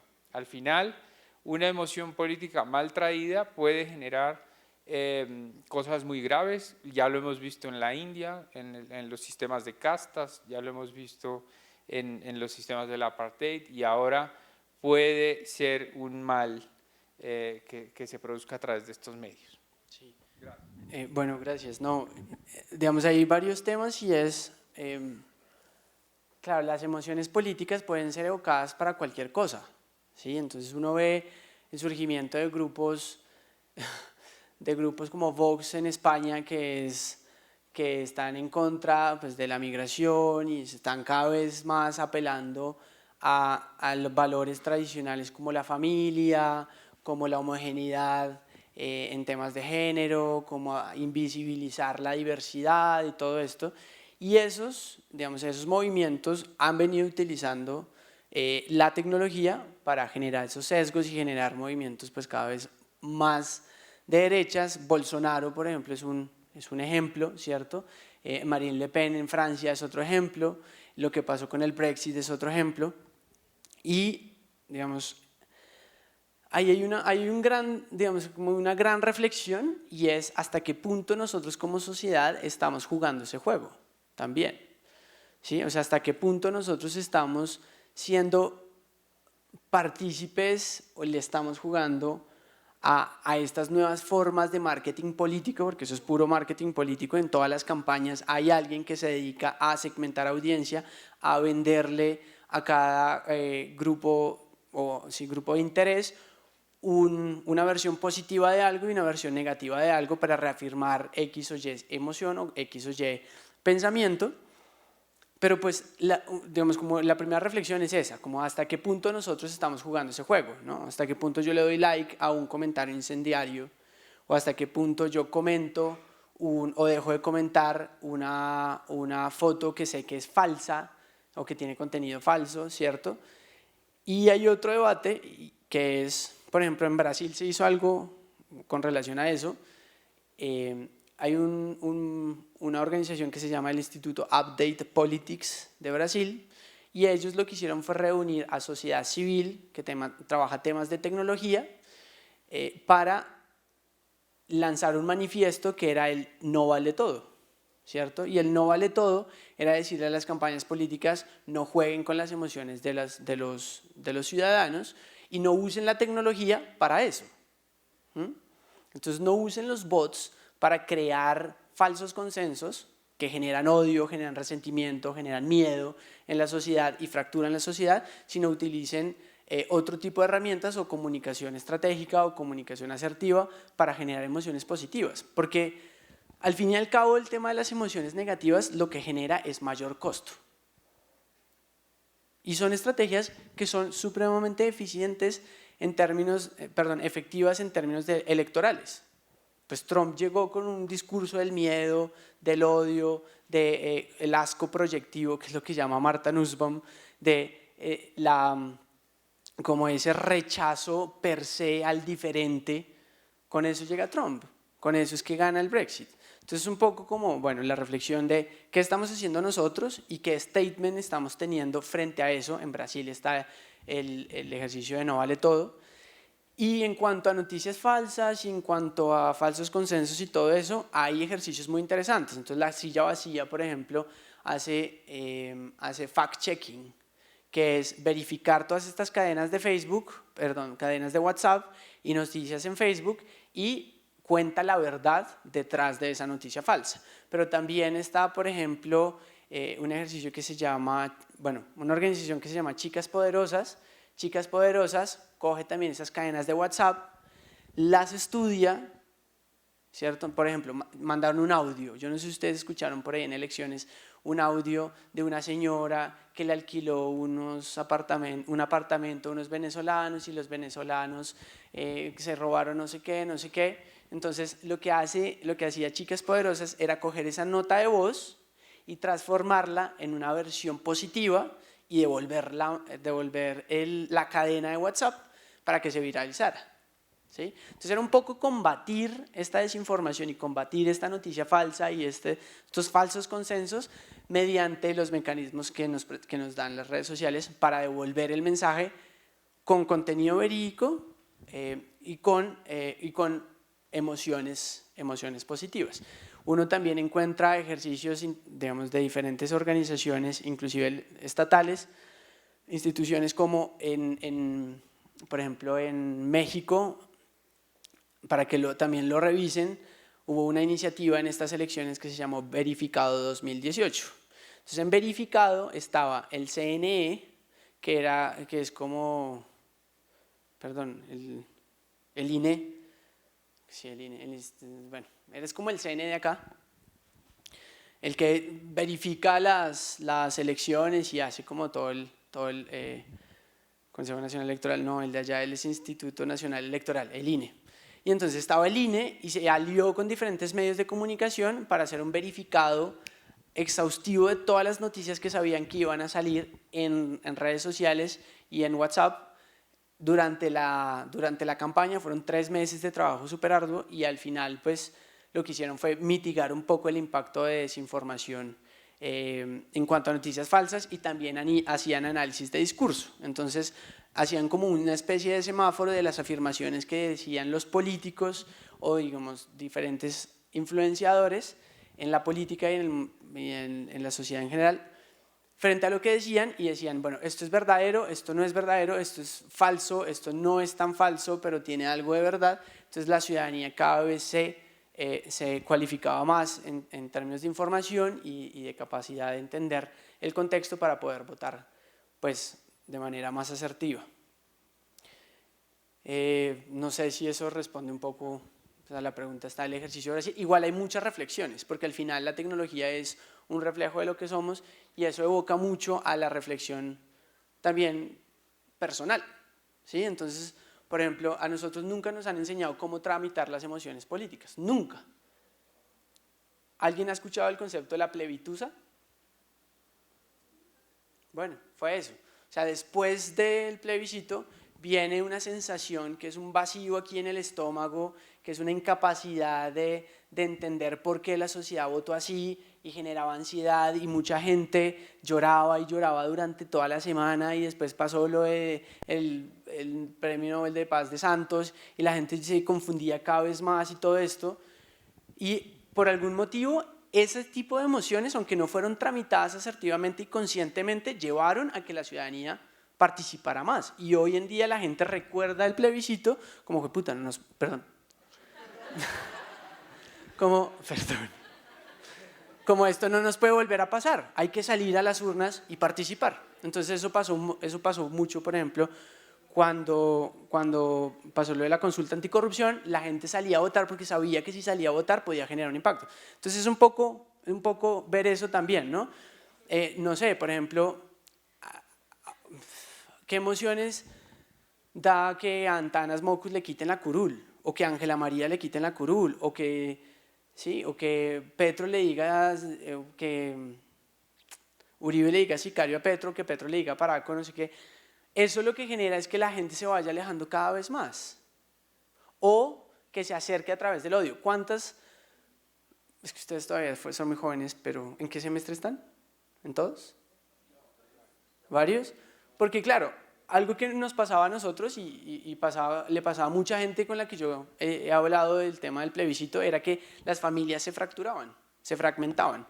Entonces, claro, en la familia había alguien del sí y había alguien del no y se peleaban, se pegaban los agarrones más densos y se fracturaban las familias por esa división, que era alimentada por lo que decía un espectro político, por lo que decía el otro espectro político y porque nunca supimos tramitar eso. Entonces, al día de hoy hay familias que todavía están fragmentadas por el tema del sí y el no en la paz.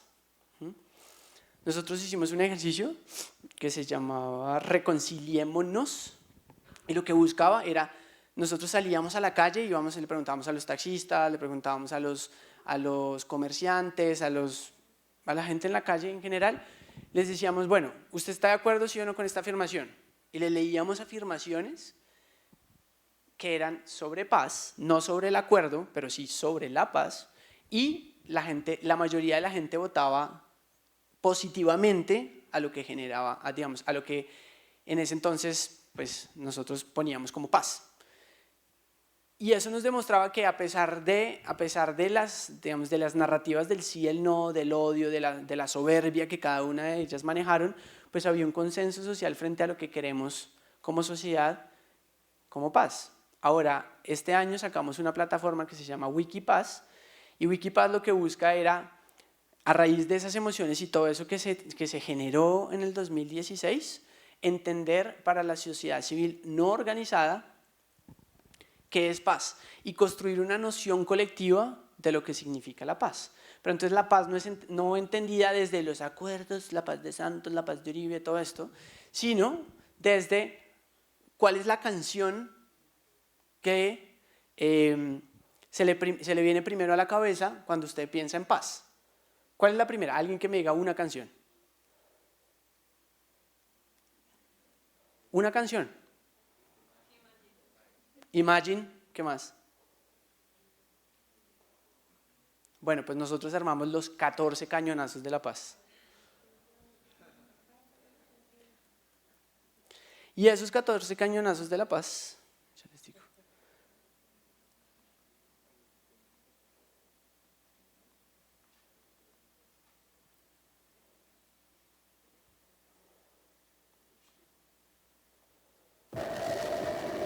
Entonces, la tierra del olvido, ¿les suena algo? Eso para mucha gente era paz. Imagine, ya la dijeron por acá, El necio de Silvio Rodríguez, Carlos Vives, La Manca Grande, Bob Marley, One Love, Inalcanzable de Luis Miguel Fuentes, Lo Innombrable de Marta Gómez, Diego Torres, Color de Esperanza, Calle 13, Latinoamérica. Entonces lo que hicimos fue mapear. Sé que hay en tus ojos con solo mirar. Bueno, el caso es, nosotros lo que hicimos fue mapear cuáles eran esas emociones. No a través de los conceptos tradicionales de paz, sino la canción o el sonido que le representa paz. ¿Cuál es la palabra? Si usted tuviera que definir paz en una palabra que no fuera paz, ¿cuál sería? Tranquilidad, amor, armonía, sinceridad. Y así fuimos preguntándole a muchos colombianos, logramos mapear alrededor de 500 colombianos y colombianas, los cuales nos decían, y la palabra más repetida, tranquilidad. Después, respeto. Esas eran las palabras que mayor resonancia generaban en la gente cuando uno hablaba de paz o cuando les preguntaba sobre paz. También les preguntaba sobre imágenes. Si usted tuviera que describir la paz, poner la paz en una imagen, ¿qué sería? Nos salieron desde tamales hasta las montañas, ¿sí? Pasando por un vendedor, o la cara de un niño sonriendo, la cara de una mamá con su familia, ¿sí? Este tipo de cosas. Entonces, es un poco también explorar la innovación, va ahí, explorar, experimentar, trabajar en esos temas, cómo manejamos las emociones políticas, cómo las canalizamos bien, cómo las llevamos a que haya mayor participación, a que vincule más a los ciudadanos y no que los aleje o los divida, sino que nos permita cada vez unirnos más a través de esas emociones. Bueno, ya ahí respondí. ¿Alguna otra pregunta?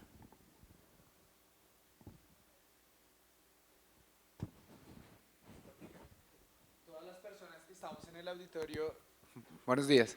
Todas las personas que estamos en el auditorio pudimos haber tenido una emoción tras esta conferencia y tener una buena idea.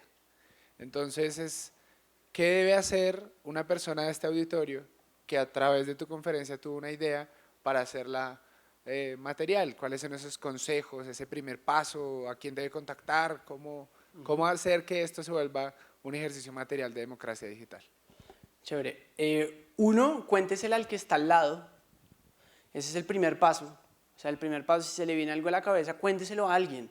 Porque cuando uno se le cuenta las cosas a alguien, empieza a generar una sinergia y empieza a generar inteligencia colectiva, ¿sí?